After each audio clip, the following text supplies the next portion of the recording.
नमस्कार विद्यार्थियों। तद्धित प्रकरण प्रारंभ करने से पूर्व अपन इत संज्ञक सूत्रों को पढ़ेंगे। पाणिनि ने 6 इत संज्ञक सूत्र बताए हैं। यहाँ मैंने इत संज्ञक सूत्रों के साथ साथ 2 सूत्र अन्य भी लिखे हैं जिनको अपन इन सूत्रों के साथ समझेंगे। पाणिनि ने जो 6 इत संज्ञक सूत्र बताए हैं वो है उपदेशे अजनुनासिक इत, दूसरा हलन्त्यम, तीसरा आदिरि टू डवः, चौथा शः प्रत्ययस्य, पांचवा चुटु और छठा लशक्व तद्धिते। तस्य लोपः, इस सूत्र को मैं अपन पढ़ेंगे, और न विभक्तौ तुष्माः, इसको भी अपन पढ़ेंगे। लेकिन पहले इन 6 इत संज्ञक सूत्र को देखेंगे। आज अपन उपदेशी अजनुनासिक इत और हलन्त्यम सूत्र का अर्थ समझेंगे। उपदेशे अजनुनासिक इत, उपदेशे अनुनासिको अच इत संज्ञः स्यात्, जो अच उपदेश अवस्था में अनुनासिक हो उसकी इत संज्ञा होती है। प्रतिज्ञा अनुनासिक्याः पाणिनीयाः, पाणिनि के वर्ण प्रतिज्ञा अर्थात गुरु परंपरा के उपदेश से अनुनासिक धर्म वाले हैं। अर्थात तात्पर्य यह है कि अनुनासिक के विषय में अब तक आ रही गुरु परंपरा का आश्रय करना ही युक्त है। गुरु परंपरा से जो अनुनासिक चला आ रहा है उसे अनुनासिक, और जो अनुनासिक नहीं माना जा रहा है उसे अनुनासिक न मानना ही ठीक है। इस सूत्र में लण, इस छठे प्रत्याहार सूत्र में लकारोत्तर अकार की इत संज्ञा हो जाती है, क्योंकि गुरु परंपरा से लण मध्ये तु इत संज्ञकः ऐसा प्रवाद चला आ रहा है। अतः वह अनुनासिक लण इस रूप में है।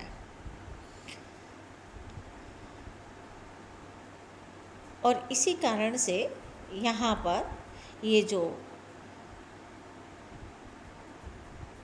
रेफ है वहाँ पर र और ल वर्णों की संज्ञा हो जाती है। उपदेश किसे कहते हैं?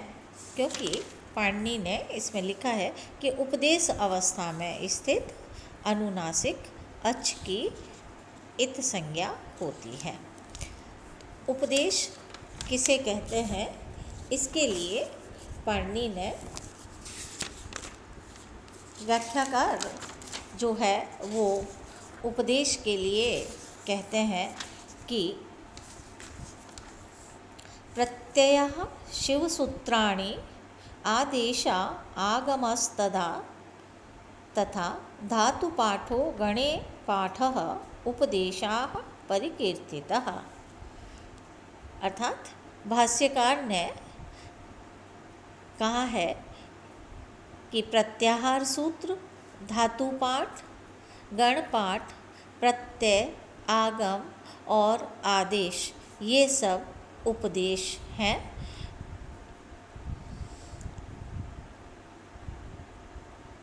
प्रत्याहार सूत्र जैसे अ, इ, उ, ण, धातुपाठ जैसे डू, पचस, पाके आदि, गणपाठ जैसे नदट, देवट आदि, प्रत्यय जैसे त्रिन, त्रिच, तशिल, आगम पुक, टुक, इट, आदेश जैसे यहाँ पर त्रि आदेश।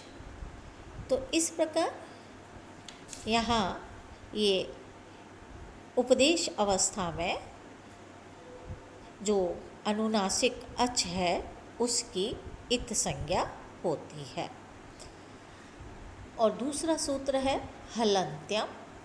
ये यहाँ उपदेशे अजनुनासिक इत के तुरंत बाद वाला सूत्र है पाणिनि की अष्टाध्यायी का। उपदेशे अजनुनासिक इत की संख्या 1 3 2 है, जबकि हलन्त्यम की 1 3 3 है। इसलिए यहाँ पर उपदेशे और इत की अनुवृत्ति हो रही है। तो हलन्त्यम सूत्र का अर्थ होगा उपदेश अवस्था में स्थित अंत्य हल इत संज्ञक होता है। और उपदेश किसे कहेंगे? उपदेश आद्योच्चारणम, आद्यों के उच्चारण को अथवा धातु आदि के आद्य उच्चारण को उपदेश कहते हैं। सूत्रों में जो पद न हो वह पद सर्वत्र हम पिछले सूत्रों से ले लेते हैं। तो इस प्रकार यहाँ प्रथम कर्ता, व्याकरण के प्रथम कर्ता महामुनि पाणिनि है। उन्होंने अष्टाध्यायी नामक जगत प्रसिद्ध ग्रंथ रचा है। इस ग्रंथ में 8 अध्याय और प्रत्येक अध्याय में 4-4 पाद है, अर्थात सब मिलकर 32 पाद अष्टाध्यायी में हैं। हर एक पाद में भिन्न भिन्न संख्याओं में सूत्र हैं। प्राचीन काल में यह संपूर्ण अष्टाध्यायी कंठस्थ की जाती थी और तदनंतर व्याकरण पढ़ा जाता था। तभी तो वहाँ काशिकाकार जयादित्य, पदमंजरीकार हरदत्त, शेखरकार नागेश भट्ट सरीखे विद्वान उत्पन्न होते थे। परंतु अब इस परिपाटी के मंद हो जाने से वैसे विद्वान उत्पन्न नहीं हो रहे हैं। इस ग्रंथ में